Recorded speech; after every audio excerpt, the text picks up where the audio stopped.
Bismillah mon in Pulaar English. You're welcome in Pulaar English. What is your favorite color? Hol couleur mo ɓurɗa yidde? My favorite color is yellow. Couleur mo ɓurmi yidde ko olo. But I like red too. Kono mbiɗa yiɗi boɗeejo kadi.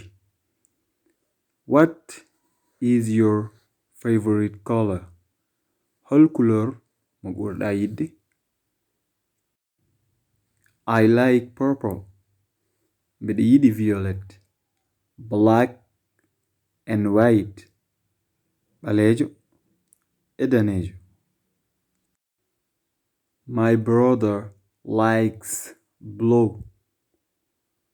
Monam gorko o ne yiɗi bulaajo.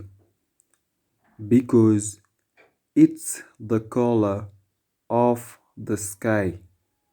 Sabu ko couleur asaman o.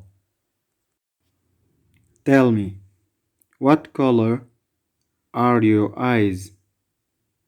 Halnam, hol couleur gite maɗe? My eyes are green.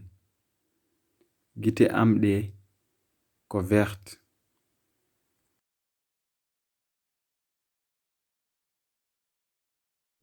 Bismillah mon in Pulaar English. You're welcome in Pulaar English.